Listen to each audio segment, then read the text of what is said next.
Динадай қыздың өнеріндегі елге танытпасқа. Оны домбырашылар жарысына апарсам деген ойым. Әрине рұқсат. Айналайын Динажан. Мұндай мүмкіндік күнде туа бермейді.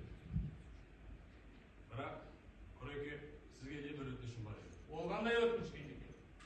Динажан, сен Құрманғазының адай күйін жақсы тартпайсың ба? Құрекеңнің өзі келіп тұрғанда, неге бірге ойнамасқа? Я, ойнаса ойнайын.